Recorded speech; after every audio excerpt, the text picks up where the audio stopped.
There are some people who say Ant-Man and the Wasp wasn't part of Avengers Infinity War, so it won't do well at the box office. That assessment perhaps isn't wrong actually, though at this point that trail of thought makes about as much sense as how small Scott needed to get to jump through that keyhole, which funny enough might be what those people must be looking at the MCU through.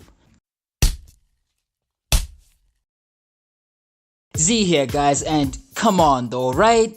That's like saying Guardians of the Galaxy wouldn't do well because it wasn't part of the Avengers, or that Doctor Strange wouldn't do well because it wasn't part of Age of Ultron.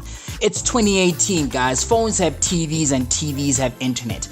Anyway, Ant-Man is part of Infinity War in that his absence is in fact present, just like how Hawkeye is a major part of Infinity War because his presence and plot couldn't go without mention. But the Ant-Man franchise seems to be the one that is struggling for attention and recognition, and that could very well play against it. Again, I certainly believe that Ant-Man is definitely one of the best MCU installments, and that Ant-Man and the Wasp is going to come with an even lovelier bite. However, still, Ant-Man came in at a $57 million open back in 2015, so to expect an open of $100 million is to expect a jump around 80%. The last time MCU saw such a jump was from The Winter Soldier to Civil War, and I feel that jump is pretty self-explanatory. Yes, barring Age of Ultron, every MCU sequel enjoyed a bigger open, which is why Ant-Man and the Wasp is tracking to open between 70 and 80 million.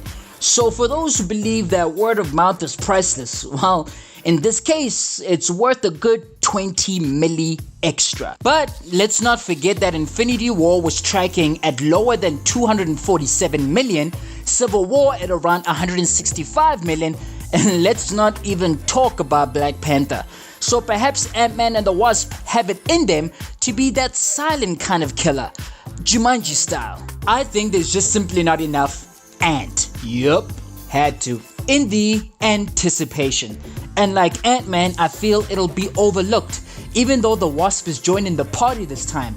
Perhaps Marvel should have done a bit more in shining the spotlight on AMTW with a double post-credit duo from Captain Marvel and Ant-Man and the Wasp.